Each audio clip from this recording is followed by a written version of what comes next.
ईश्वर प्रणिधान। परम पिता परमात्मा ने इस पृथ्वी की रचना की। यदि ये पृथ्वी न होती तो क्या मैं कोई कार्य कर सकता था? क्या मैं घर बना सकता था? क्या मैं फूल पत्तियाँ आदि देख सकता था? क्या मैं फल खा सकता था? कौन सा ऐसा कार्य है जो हो सकता था यदि पृथ्वी नहीं होती? कुछ भी नहीं हो सकता था। यह मेरा आधार है। उस परमपिता परमात्मा ने जल बनाया। जल के बिना जीवन कहाँ होता?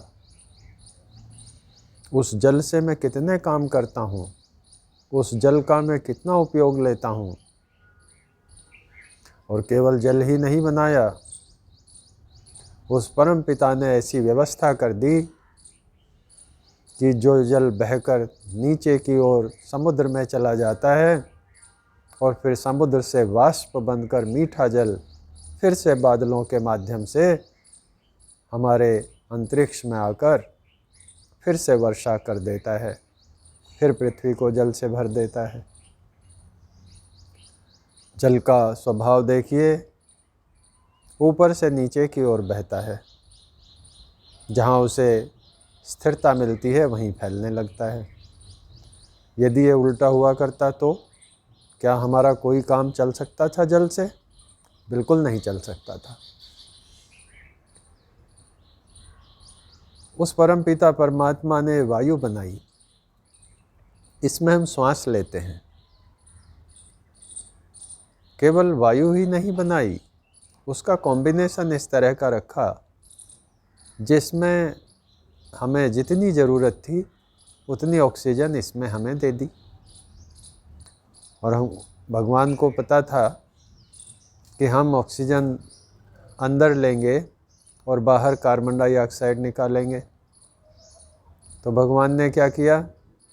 पेड़ पौधे वनस्पतियाँ बना दी। वो हमारी निकाली हुई कार्बन डाइऑक्साइड को वापस ऑक्सीजन में बदल देती हैं। कितनी बड़ी कृपा की उस दयालु ने।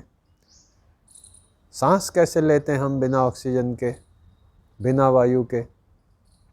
अब आप विचार करिए कि यदि वायु नहीं होती तो हम कौन कौन से काम नहीं कर पाते। अरे जीवित ही नहीं रह पाते तो फिर काम कहाँ से होते। अग्नि दी भगवान ने। उस अग्नि का गुण है दाहकता। यदि अग्नि नहीं होती तो मैं जो भोजन करता हूँ वो पचता कैसे? मेरा शरीर कैसे बलिष्ठ बनता? और शरीर बनता ही कैसे? आप कहेंगे कि दाहकता कोई विशेष बात नहीं है। ध्यान से देखिए, बिना दाहकता के, बिना अग्नि के हमारा कोई भी काम नहीं चल सकता। अग्नि में दो गुण होते हैं, एक गुण है प्रकाश और एक गुण है दाहकता। क्या हमारी रेलें चल जाती? क्या हमारी बिजली बन जाती? कुछ भी नहीं होता, बड़ी दिक्कतें होती। भोजन तक नहीं बनता हमारा। और यदि प्रकाश नहीं होता तो अंधकार होता। और उस अंधकार में हम किस प्रकार से अपना जीवन यापन करते? कैसे अपने अच्छे अच्छे घरों को जो हमने बनाए हैं उन्हें देखते? नहीं देख पाते, बना भी नहीं पाते। आप कहेंगे नहीं, रात को बिजली जला लेते। अरे भाई, बिजली भी तो प्रकाश का ही रूप है, अग्नि से ही बनी है। यदि अग्नि नहीं होती तो बिजली कहाँ से बन जाती? तो उस परमपिता परमात्मा ने, उस दयालु परमात्मा ने हमें अग्नि दी, दाहकता भी दी और साथ साथ में प्रकाश भी दिया।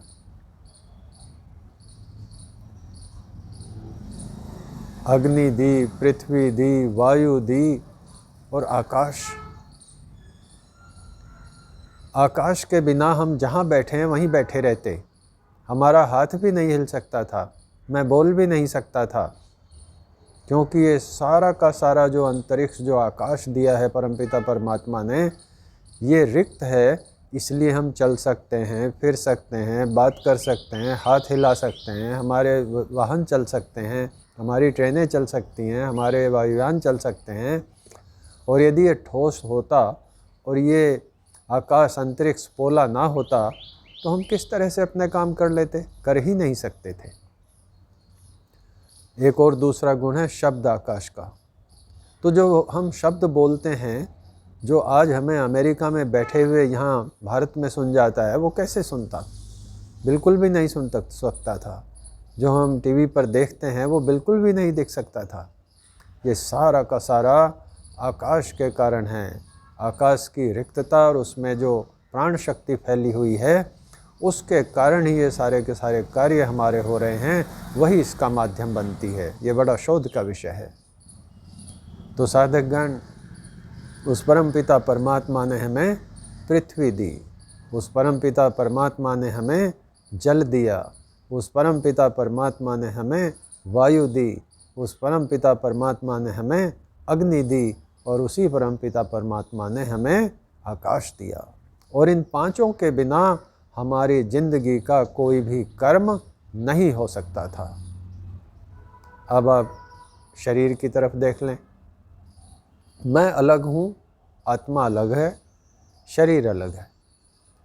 हमें शरीर दिया, हाथ दिए जिनसे हम सारा काम करते हैं, पैर दिए जिनसे हम चलते हैं, आँखें दी इतनी अच्छी जिनसे हम दूर दूर तक देख सकते हैं। क्या बना दिया ऐसा अंदर एक छोटी सी पुतली में जो हमें सारा सब कुछ दिखाई दे रहा है। कान दिए जो हम दूर दूर की ध्वनि सुन सकते हैं। सोचिए, यदि सुनने की शक्ति ना हो और सड़क पे जा रहे हों तो कितनी परेशानी होगी। नाक दिया, कितनी सुगंध हम उससे ले सकते हैं। रसना दी, कितने स्वाद हम उससे ले सकते हैं। जिह्वा दी, कितना अच्छा हम उससे बोल सकते हैं। ये सारी की सारी इंद्रियां उस परमपिता परमात्मा ने हमें दी। ये सुंदर शरीर दिया, उपयोगी शरीर दिया आत्मा को, जिससे हम सारे कर्म करते हैं। मन दिया मनन करने को, बुद्धि दी निश्चय करने को, अहंकार दिया ये देखने को कि ये मैं हूँ, ये मेरा शरीर है। तो सारा अंतःकरण भी उस परमपिता परमात्मा ने ही हमें दिया है। तो अब देखिए, 5 महाभूत उस परमात्मा ने ही दिए, हमारी 10 इंद्रियां उस परमात्मा ने दी, हमारा अंतःकरण उस परमात्मा ने दिया, और उस मुझ आत्मा को इस अंतःकरण और शरीर में लाके बैठा दिया। ये सारे करण, ये सारे साधन उस परमपिता परमात्मा ने ही मुझे दिए हैं। और मैं ये जानता हूँ कि मैं बिना अंतःकरण और बिना बाह्यकरणों की सहायता के प्रकृति के किसी भी भोग को नहीं भोग सकता। बिना प्रकृति के 5 महाभूतों के कोई कर्म मैं नहीं कर सकता। बिना मेरे शरीर के मैं कोई कर्म नहीं कर सकता। बिना मेरे अंतःकरण के कोई मनन चिंतन निश्चय मैं नहीं कर सकता। ये जानते हुए भी मैं कहता हूँ, ये उपकार मैंने किया, ये घर मैंने बनाया, ये गाड़ी मैंने खरीदी, ये यश मेरा है, ये काम मैंने किया, ये कपड़े मैंने बांटे, ये भोजन लोगों को मैंने कराया, मैं कर रहा हूँ। मैं डूब गया हूँ मैं। अरे सोच कर देखो, यदि आपका शरीर नहीं होता, यदि ये प्रकृति नहीं होती, तो ये मैं कौन सा काम कर सकता था। सारे के सारे काम इसलिए हो रहे हैं कि ये प्रकृति ईश्वर ने हमें दी है और ये शरीर ईश्वर ने हमें दिया है। इसलिए साधक गण बस एक काम कर लीजिए, ईश्वर प्रणिधान का ये पहला नियम है, इसे कर लीजिए कि ये सारी की सारी वस्तुएं यदि ईश्वर हमें ना देते तो हम कोई कर्म नहीं कर सकते थे। इसलिए हम जो कर्म करते हैं उसको परमपिता परमात्मा को समर्पण कर दीजिए। हम जो कर्म किए हैं, जो कर्म कर रहे हैं और जो कर्म करेंगे, उन सब कर्मों को उस परमपिता परमात्मा को समर्पण कर दीजिए, दे दीजिए, क्योंकि उसी के दिए साधनों से मैं ये सारे कर्म कर रहा हूँ। उस परमपिता परमात्मा को कर्मों का समर्पण कर दीजिए। ये ही 5वां नियम है ईश्वर प्रणिधान।